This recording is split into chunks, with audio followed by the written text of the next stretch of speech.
Fantastic. Well, I'm Sarah Bradbury from The Upcoming. Thank you so much for taking the time to speak with me, and congratulations on a really stunning, really moving film. Oh, thank you very much. I mean, it's like, a very, very hard-hitting, gritty at times movie about an untold tragedy in history. But there's also a love story running through it, which obviously your characters are a key part of. What was it that drew you personally to being part of this film? I think when I first read the script, or started to read the script, I was so blown away by the fact that I didn't know about this part of history. Yeah.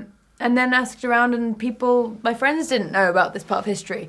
And then you sort of learn that was intentional, and we weren't supposed to really hear about it.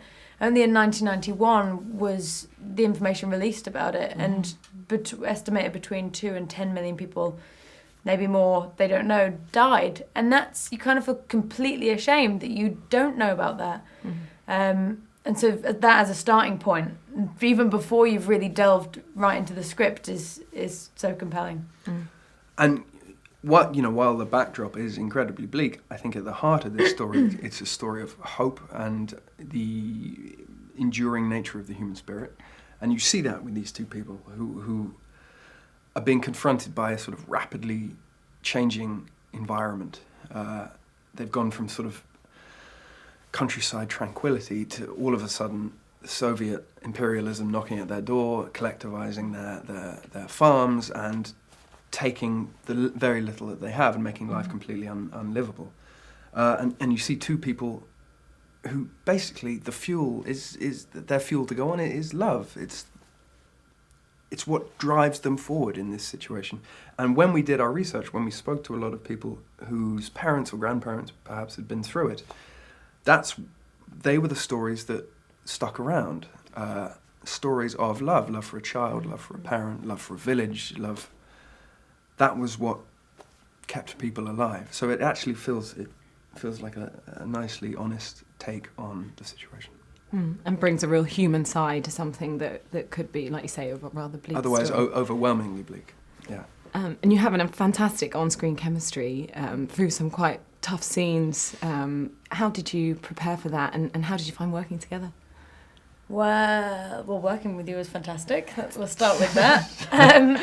Well, I think, we the first day we met was the first day we filmed, so there isn't a lot of time to overthink that, which I think is a good thing. I don't think it's helpful or productive to overthink things, because and to worry about chemistry, that's always a mistake, because you can't control it, you can't do anything about it, you can't manufacture it. It's your characters, and you know about your character, you know what you want to do with your character, you've done your research, and that's what it boils down to, but you can't necessarily go, oh, chemistry, how do I inject that in there? You just know it's your You try to play the truth of the situation, and hopefully it communicates through the screen to people. Yeah. And George Mendeluk, the director, is of Ukrainian descent, so I imagine a really important story for him to tell. How was it working with him and to create his vision? Well, he's, so passionate about the Ukraine and the Ukrainian culture and the history.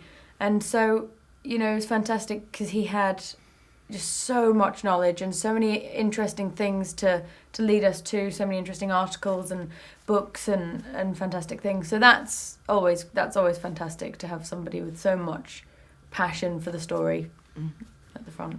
And obviously you were filming on location. Was it a great opportunity to kind of discover something about Ukrainian culture and the country itself? Most films, you're filming in a studio.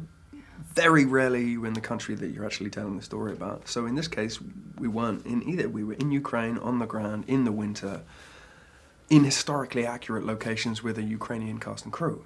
I mean, that's sort of invaluable from our point of view. As actors, half our work is done for us.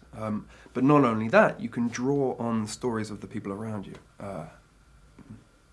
And, thinking about telling the story and putting this on the screen, obviously it's, exposing this part of history that people don't know about. But do you think there's also some parallels to be drawn in the fact that it was a repressed story and the role that media can play in either telling or retelling history? I think was it Stalin tried to put out sort of euphemisms that it was like, malnutrition rather than this kind of death by starvation tactic. The line was, there is no famine. The line was, there's nothing to be seen here. And he was incredibly successful at creating that false narrative in Ukraine.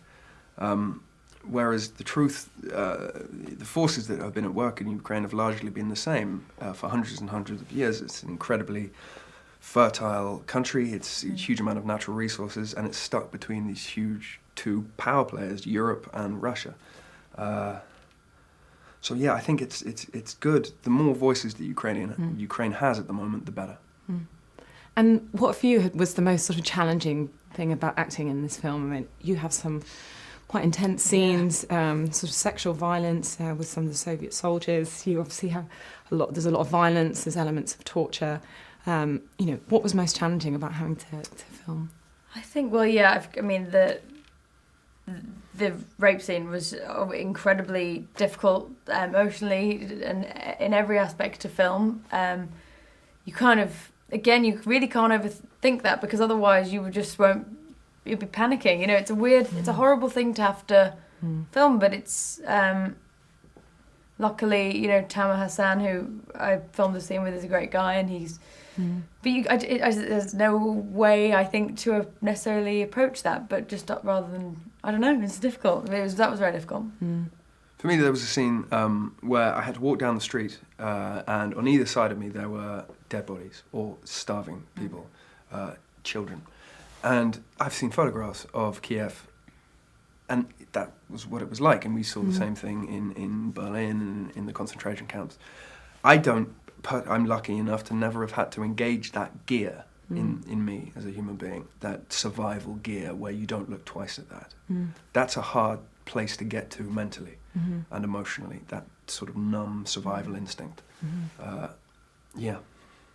Okay, well, fantastic. Sorry to leave it on such a bleak note, but wonderful film. And Thank you. Thank you. Thanks so much. Thanks. Thanks very much. Sorry.